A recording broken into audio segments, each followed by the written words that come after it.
guys, welcome back to Belgrade, Serbia. And today we're gonna run through my break-in period of the Honda Type R Sport line. We're gonna go for a short ride through heavy traffic, and then we're gonna hit a nice windy road. It's in a mountain top near Belgrade. It's called Avala, and it should be a perfect opportunity to show you what this car can do. So I picked up the car, it's like 3 weeks ago, and I've done 1,024 kilometers. I really respected the break-in period. I didn't go over 3,000, 4,000, 5,000, 6,000 RPM, and I really respected the break-in period. And at the same time, the break-in period literally killed me because I had to respect the break-in period. I haven't actually, floored the car, because the 1,000 kilometers that I driven were my kid to school, me to work, and sometimes to our weekend house intercity wise. This shifter, this clutch is fantastic. It is. Now, if the cameraman would just check up front to see this crowd. The point is, when you're in a crowd, automatics are easier to drive. I'm on an uphill now. I have the brake hold on, like on the automatic, and I'm off. It's very simple, but it's easier. Simply, it's easier, and 97% of my 1,000 kilometers was this kind of driving. Start, stop, start, stop. And by the way, I have a start-stop system on this car, which I'm not sure I exactly like. There's a button to switch it off, but I think I have to switch it off every time. But I'm pretty used to it now, because on the old Honda Civic, the CVT one, the 1.5 180 horsepower, it didn't have the start-stop. I don't know if it saves gasoline, but I'm not sure that a sports car should have the start-stop system. But like I said, I'm used to it now. And this car has 320 horsepower on a front-wheel drive. So believe me, there has to be a sort of pressure on the clutch and on the shifter, or I thought it would be heavy. And I thought the whole car would be heavy.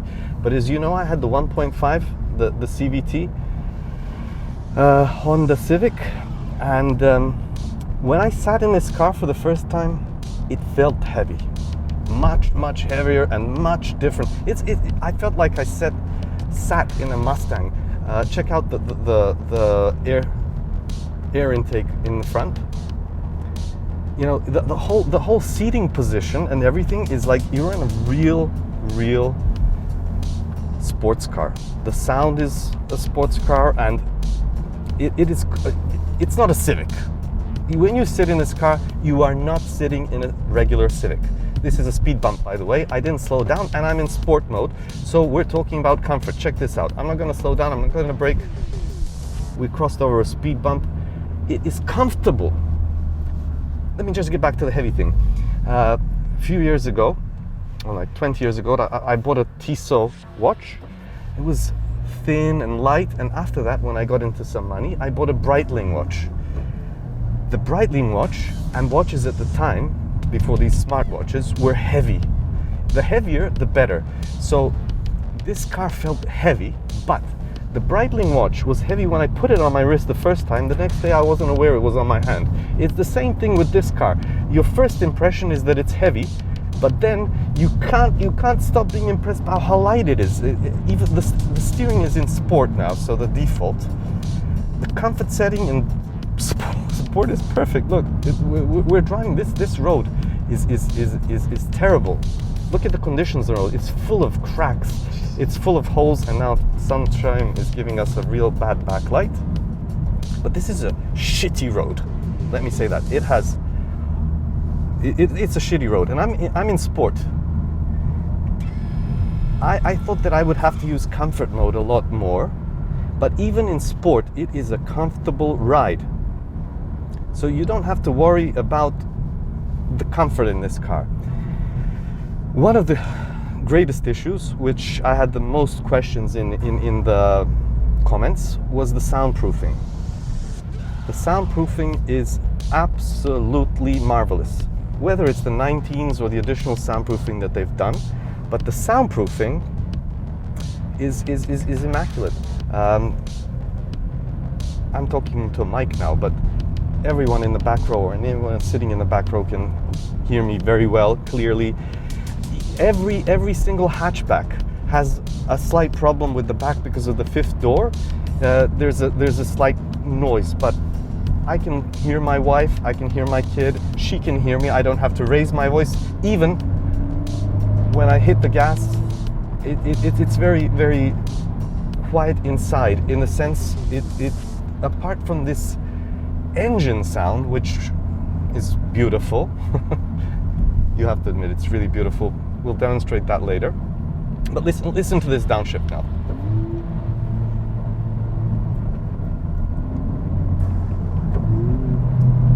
The rev matching function, it's simply, it's a sports car. But it drives like a regular hatchback sedan. It is simply perfect. Like I said, don't hate me about the automatic. I'm just getting off the line. Automatics are faster. I used to be a speed boy racer, whatever they're called, and I was very good at it. But just simply, I think that the new technology, this car would be even faster. Like I said, don't hate me, don't roast me, or roast me, but it's simply. Sorry, I had to do that. This is the car. This is the element where this car wants to be. These curves and everything, and we're going to a really hilly, curvy road to check it out. I haven't been there yet with this car.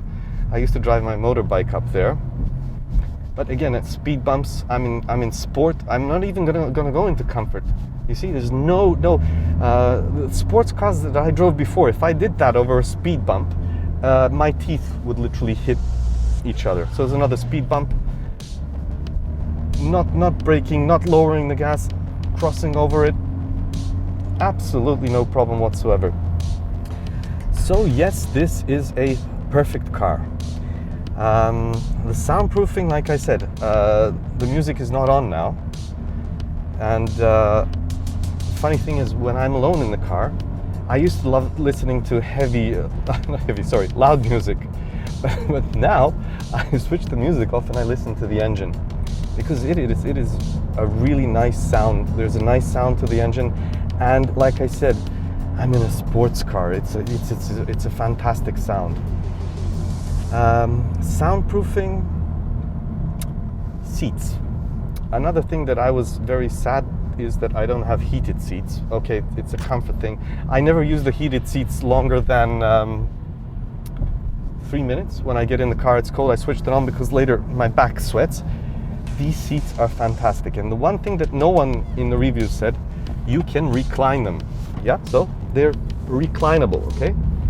Because the old Recaro Sport seats, you couldn't do that. You were stuck in one position, mate, and you had to sit there all the time. And I was like, what if I want to, waiting at school, I want to take a nap in a seat? You couldn't do that in the old sport seats. This seat is simply perfect. The Honda director asked me, how do you get in and out of the car? I didn't even think of that, but I really I fit in and I fit out. There is this obstacle, but you simply don't feel it getting in, getting out. It's not that. Did I miss the Avala? No? Okay. So the seats are perhaps my favorite ever, absolutely ever. The seats are so comfortable, and wife says so as well. She sits up front with me and she said the seats are fantastic. The comfort in the back row when I'm driving is also fantastic, but I'll get back later to that on for the final part of the review. And the one thing that I have to comment on being my favorite point of this car is the brakes. It has so much feel in it. it is simply the most perfect brake I have ever pressed in a car. So slowing down, today I hit the highway and I went like, I can't mention, but it was over 200 kilometers on the highway, and I just checked the brake a bit, and it has such intense levels of feel. So every single push, it registers. It's amazing. It's like a living thing. It's an amazing brake. It's the best brake I have ever seen on a car. And I haven't done the performance test yet, which we will do next when I've done 1,000 kilometers. But the next test will be a performance test where we'll drive it around and race it a bit and etc. But for this daily driving, this brake, look, it responds. It is so responsive. It has such a great feel to it. It's simply the best thing in the whole car. Check out the quality of the road now, please. Look, these are heavy bumps. And people said like, oh yes, sorry, last thing, the sound. Like I said, everybody complained about the exhaust sound. And I only realized yesterday what they meant by that. My kid's school is in a small, narrow street. And I parked my Honda CTR. And all of a sudden I hear this rumble, and it's not me. But the rumble is really, it's a deep boom, boom, boom, boom, boom. And what the hell is going on? Because it's right next to me, and then I can't see. And I have a small Fiat 595. I forgot the Competizione. Yeah, the 595 Competizione. The thing has this blubber. It was bum bum bum bum. I thought it was me because it was parked behind me. He stopped right behind me. That thing is twice as loud as this car. Would I like my car to be that loud? No. I love the sound of this car. And the 1,000 kilometers, my family was nearly inside the whole time. The rumble from the engine, there is a rumble. I'll demonstrate that now. The growl, it isn't tiresome, cumbersome.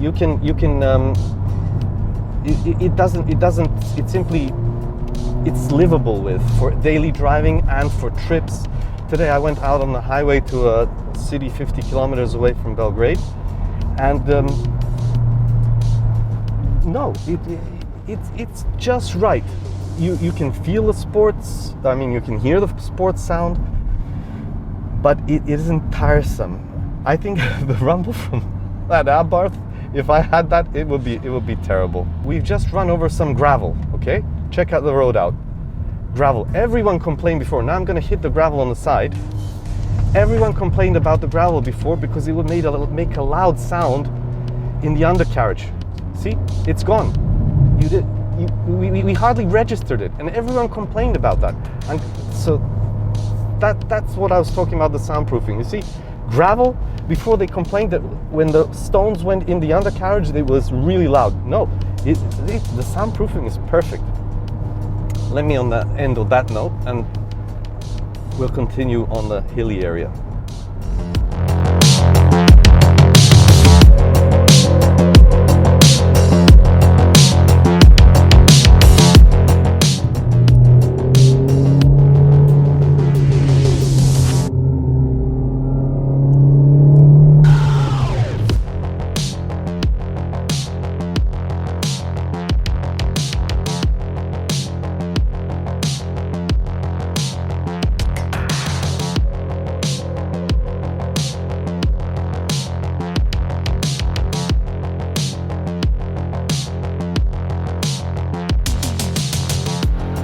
Before I give you my final verdict, I'll of course we'll do further reviews and everything, but before I give you the final verdict, I didn't mention the specs and everything because you guys have already seen the specs so many times. What I didn't mention is this car, the previous GT version, did not have the Honda Sensing. This car is fully equipped with Honda Sensing. It has the all the safety features, the what's it called, the cruise control, adaptive cruise control, warning when there's a pedestrian on the road or someone in front of you slows down. It even has the blind mirror monitoring here. And I can say this is a family car. I've watched so many reviews, you know, is the CTR a daily driver? Yes, it is. The engine is fantastic. You can drive, I mean, I drove it slowly for the first 500 kilometers. You can drive it slowly. It's simply, you know, there's it's 320 horsepower, but you can drive it slowly. It doesn't, you know, some cars are like, I had a WRX STI, it was nervous. You touch the gas, it would jump. No, it's smooth when you want it to be smooth, and it can go like hell when you hit the gas. So yes, it is a daily driver. Yes, it is a family car. It has all the safety features. It is so forgiving, and it is fast. Today I wasn't aware I was doing well over 200 kilometers, and I had a question from one of the viewers about the rear wing. The GT has the huge wing. Will this be stable? I was doing a hell of a lot more than 200 kilometers. I was planted, literally planted on the road, and so safe. And it's simply the rear wing. This spoiler thing. It does the job. It does the job. My final word will be, but it doesn't crackle and pop. It doesn't do this. It doesn't do that. Is it a fun car?